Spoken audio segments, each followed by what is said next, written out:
Hi అందరికీ నమస్కారం. Welcome to black news channel. ప్రస్తుతం మనతో పాటు గెస్ట్గా ఉన్నారు షణ్ముఖ్ గారు. సార్ నమస్తే సార్. నమస్తే అండి. సార్ నాకు ఒక డౌట్ ఉంది, ఒక్కసారి ఈ వీడియో చూడండి సార్.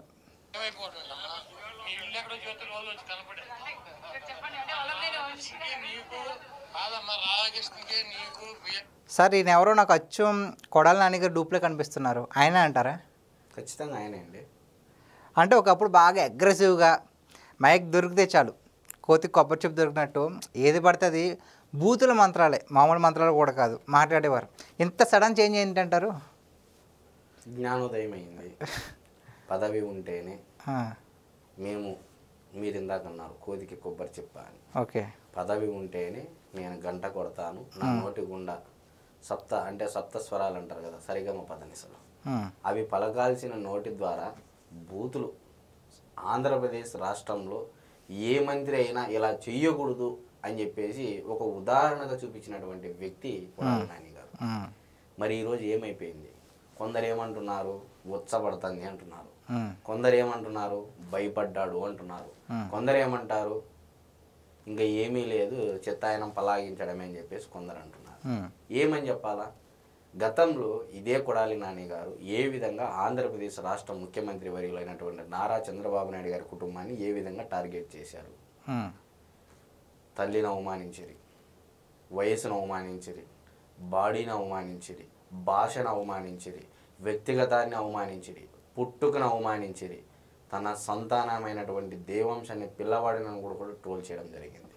ఇంత జరిగినా కూడా ఇంకా మీరు స్వేచ్ఛగా ఈరోజు ఇలా మాట్లాడుతున్నారు అంటే ఈరోజు ఆంధ్రప్రదేశ్ రాష్ట్రంలో ప్రజాస్వామ్యం ఉందా లేదా నేను అడుగుతున్నా మిమ్మల్ని. ఉంది కాబట్టే ఈరోజు జగన్మోహన్ రెడ్డి గారు జెడ్ కేటగిరీ సెక్యూరిటీలో ముందర 2 వెనకాల 2 వెహికల్స్తో ప్రోటోకాల్ అంటే కాన్వాయ్ పెట్టేసుకొని వెళ్తా ఉన్నారు. ఎక్కడ కావాలంటే అక్కడికి స్వేచ్ఛగా వెళ్తున్నారు. మరి అదేవిధంగా కొడాలి నాని అయినా ఇంకొకరైనా పేర్ని నాని అయినా దేవినేని అవినాష్ అయినా ఎవరైనా ఇంత స్వేచ్ఛగా తిరుగుతున్నారంటే ఎవరు కారణం అండి? ఇప్పుడు ఉన్నటువంటి కూటమి ప్రభుత్వం కాదా? మరి నిజంగా కూటమి ప్రభుత్వం కక్ష చర్యలు చేస్తూ ఉంటే వీళ్ళంతా ఇక్కడ ఉండే వాళ్ళ? చెప్పండి, వీళ్ళంతా ఇక్కడ ఉండే వాళ్ళ? ఆంధ్రప్రదేశ్ రాష్ట్రంలో జగన్మోహన్ రెడ్డి గారు ఏ విధంగా అయితే గత 5 ఏళ్లలో చేశారో అదే తరహాలో వీళ్ళు చేస్తే ఊహ కూడా అందదండి. నేను ఏమంటున్నానంటే వాళ్ళ వరకు అవసరం లేదు, పోలీసులు కేసులు అవసరం లేదు. తెలుగుదేశం పార్టీ కార్యకర్తలకు నారా చంద్రబాబు నాయుడు గారు కానీ నారా లోకేష్ గారు కానీ ఒక్క పిలుపునిస్తే మీరు చేసేది మీరు చెయ్యండి మేము చూసుకుంటామని ఒక్క మాట ఒక కన్ను సైగ చేస్తే ఈరోజు రాష్ట్రంలో ఎటువంటి పరిస్థితులు నెలకొంటాయనేది తెలుసు. గౌరవ ముఖ్యమంత్రి గారికి తెలుసు, గౌరవ విద్యాశాఖ మంత్రి గారికి తెలుసు కాబట్టే వారు ఎంతో ఓపికతతో ఆధారాలు దొరికిన తర్వాతనే వల్లభనేని వంశీ గారిని అరెస్ట్ చేస్తే విలేకరు కూడా మీరు ఎందాక చూపించిన దాంట్లో స్పష్టంగా అడగడం జరిగింది. మీరు భయపడుతున్నారంట, అరెస్ట్ని ఎలా చూస్తారు, వంశీ అరెస్ట్ అని చెప్పేసి అడిగితే ఎలా చూస్తాం, అరెస్ట్ లాగే చూస్తామని చెప్పేసి. సార్ ఇక్కడ ఒక క్వశ్చన్, ఇప్పుడు ఇంతలా మాట్లాడుతున్నారు కదా అరెస్ట్ లాగే చూస్తామని, కానీ ఈ టోన్ ఒకప్పుడు ఎలా ఉండేది కాదు సార్. ఒకవేళ ఇతనే కనుక అధికారంలో ఉంటే ఇదే క్వశ్చన్ అడిగితే చాలా దారుణంగా ఉండేది. దీన్ని మీరేమంటారు? ఖచ్చితంగా భయమే అంటాం, దాంట్లో నో డౌట్ అట్ ఆల్. ఆయన అంటున్నారు కదా, నేను ఎందుకు అంటున్నానంటే అధికారం ఉంటేనో నీకు పోలీసులు అండ ఉంటేనో నువ్వు వచ్చి మాట్లాడుతున్నావు. ఇదే ప్రతిపక్షంలో ఉన్నప్పుడు నారా లోకేష్ గారు పోరాడలేదా ప్రజల తరపున? ఇదే చంద్రబాబు నాయుడు గారు 23 మంది ఎమ్మెల్యేలు ఉన్నా అందులో 3 మీరు లాగేసుకున్నా కూడా ఇదే ప్రతిపక్షం తరపున పోరాడలేదా? ఇదే ప్రజల తరపున పోరాడలేదా? గతంలో రైతులకు ఇన్సూరెన్స్ ఇవ్వకపోతే, ఇన్పుట్ సబ్సిడీ ఇవ్వకపోతే అసెంబ్లీలో నిండు అసెంబ్లీ సాక్షిగా ఏదైతే స్పీకర్ కూర్చునే స్థానం ఎదుట బైఠాయించి అసెంబ్లీలో కిందన కూర్చొని నిరసన వ్యక్తం చేయలేదా? దాని తర్వాత విడుదల చేయలేదా? అంటే ఏదో అధికారం ఉంటేనే మేము పులులము సింహాలమని చెప్పుకునేటువంటి ఇదే ఎవరైతే నోటి దూలతో భూషణలోకి దిగినటువంటి ఈ రాజకీయ నాయకులు ఈరోజు ఏం మాట్లాడుతున్నారు? ఈ ఫాల్స్ కేసులు అంటారు, గాలి కేసులు అంటారు. ఎస్, ఫాల్స్ కేసే అనొచ్చు. మరి నిజంగా ఆంధ్రప్రదేశ్ రాష్ట్రంలో లాండ్ ఆర్డర్ సరిగా లేదు, కక్షపూరితంగా వ్యవహరిస్తున్నారని చెప్పేసి ఒకవైపు అంటున్నప్పటికీ మరి ఎందుకు గవర్నర్కి ఫిర్యాదు చేయట్లేదు? మరి మీ బాధ్యతే కదా. ఒక రాజకీయ పార్టీ, ఒక సిస్టమ్ అనేది ఉంటుంది. ఏదైనా ఇప్పుడు రాష్ట్రంలో లాండ్ ఆర్డర్ లేదంటే మీరు ఎవరు కంప్లైంట్ చేయాలి? గవర్నర్ దగ్గరికి వెళ్ళి కంప్లైంట్ చేయాలి. మరి ఎక్కడ జరుగుతూ ఉంది? ప్రజల కోసమే మీ నాయకుడు అసెంబ్లీకి రావయ్యా మేము మైక్ ఇస్తామన్నా కూడా ఏదో మాకు ప్రతిపక్ష హోదా ఇస్తేనే వస్తాము అని చిన్నపిల్లలు మారం చేసినట్టు చేస్తా ఉన్నా కూడా ఇంకా మీరు మాయలో ఉండి మళ్ళా వస్తే మేము 2.0 చూపిస్తాము, మమ్మల్ని అట్టుకు అట్టున్నారా, దెబ్బకు దెబ్బన్నారా, 2.5 3.5 అది స్థాయిని బట్టి ఇస్తామని చెప్పేసి అంటే ఇక్కడ ఉడత ఊపలకు ఎవరు భయపడరు, తాటాకు చెప్పులకు ఎవరు భయపడరు అని చెప్పేసి తెలుగుదేశం పార్టీ శ్రేణులు కార్యకర్తలు ప్రతిపక్షంలో ఉండగానే చెప్పడం జరిగింది.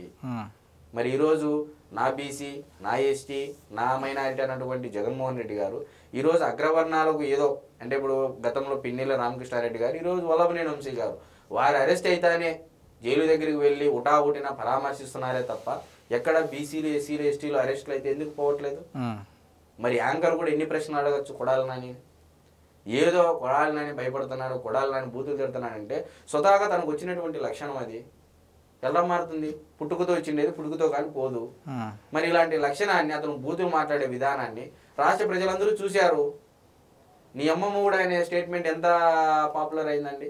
పిల్లలు కూడా ఆయన మాట్లాడే భాషలు చూసి అయ్యే పదాలు వాడడం కొన్నాళ్ళు మనము సోషల్ మీడియాలో కూడా వైరల్ అయ్యాయి. ఏమని చెప్తాం ఇంతకన్నా? ఖచ్చితంగా అయితే కొడాలి నాని గారిని టార్గెట్ చేశారనేది అతనికి తెలుసు.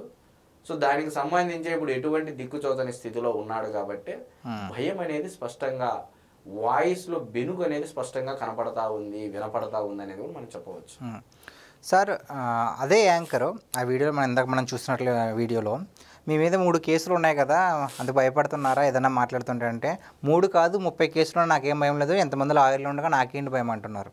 మరి అదే లాయర్లు వల్లభనేని వంశీ గారు క్లియర్ అంటారా? ఆ మాట ఎలా అంత ధైర్యంగా ఎలా చెప్తున్నారు? ఒకవేళ ఉన్నా ధైర్యం ఏముందండి? ఇప్పుడు నేను భయస్తుని, నేను భయపడుతున్నాను ఎవరైనా చెప్తారా మీడియా ముందరకు వచ్చి? అంటే నేనేమంటున్నానంటే భయపడేవాడు ఎప్పుడు మాటలు చెప్పడండి. ఓకే, నేను క్లారిటీగా ఎందుకు చెప్తున్నానంటే ప్రతి ఒక్కరు చెప్పే మాటే నాకు న్యాయం మీద, న్యాయస్థానాల మీద నమ్మకం ఉంది, కోర్టుల మీద నమ్మకం ఉంది, ఇలాంటి స్టేట్మెంట్లు ఇవ్వడం అనేది కామన్.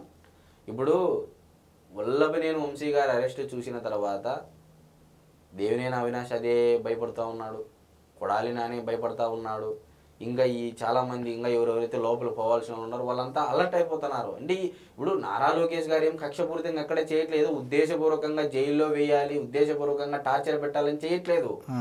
ఖచ్చితంగా సత్యవర్తి అనే ఒక దళితుడు అతను తీసుకుని వెళ్ళిన సీసీ ఫుటేజ్ ఆధారాలు దొరికిన తర్వాత అతని స్టేట్మెంట్, సత్యవర్తిని ఇచ్చినటువంటి స్టేట్మెంట్ విత్డ్రా చేసిన తర్వాత వాళ్ళ బంధువు ఇచ్చినటువంటి స్టేట్మెంట్ తర్వాతనే అన్ని ఆధారాలు సేకరించిన తర్వాతనే వల్లభనేని వంశీని అరెస్ట్ చేయడం జరిగింది తప్ప ఎక్కడ ఉద్దేశపూర్వకంగా ఏం చేయలేదే.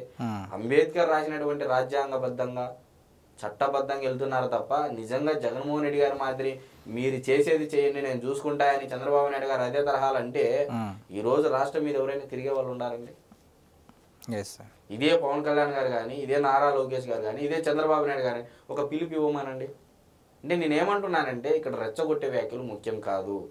రాష్ట్ర సమాజ అభివృద్ధికి మాజీ మంత్రి అయినా, ప్రజెంట్ మంత్రి అయినా, నాయకుడైనా ఎవరైనా సరే మనం ఏ విధంగా మన రాష్ట్రాన్ని అభివృద్ధి చేసుకునే విధంగా ఒకవైపు వెళ్తా ఉంటే ఇంకా ఈయన 3 కాదు 30 కేసులు పెట్టుకుంటే పెడతారు. దాంట్లో ఏం టైం వచ్చినప్పుడు పెడతారు, పెట్టకుండా ఏం పోరు. కాబట్టి ఇప్పటికైనా కొడాలి నాని గారు కానీ, వల్లభనేని వంశీ గారు కానీ, దేవినేని అవినాష్ గారు మీ ప్రాంత నియోజకవర్గ ప్రజలకి ఏం చేయాలి, ప్రజల తరపున ఏ విధంగా పోరాడాలి అనేది మాత్రమే ఆలోచన చేయండి. ఈ వ్యక్తిగత కక్షలకి ఇంతటితో ఆపేసేయండి. వ్యక్తిగత భూషణలకు పోవద్దండి, కుటుంబాల జోలికి పోవద్దు. మీరు నిజంగా తెలుగుదేశం పార్టీ గతంలో వీళ్ళకే కదండి టికెట్ ఇచ్చిండేది, మరి అమ్మపాలు తాగి రొమ్ము గుద్దిండేది వీళ్ళు కాదా? మరి ఇదే కొడాలి నాని గారు కానీ, ఇదే వల్లభనేని వంశీ గారు కానీ గతంలో పరిటాల రవి అనుచరులుగా అని చెప్పి చెప్పుకొని వాళ్ళు దందాలు చేసుకోవడం కూడా జరిగిందని చెప్పేసి నిన్న మీ ప్రెస్ మీడియాలో బుద్ధా వెంకన్న గారు కూడా చెప్పడం జరిగింది.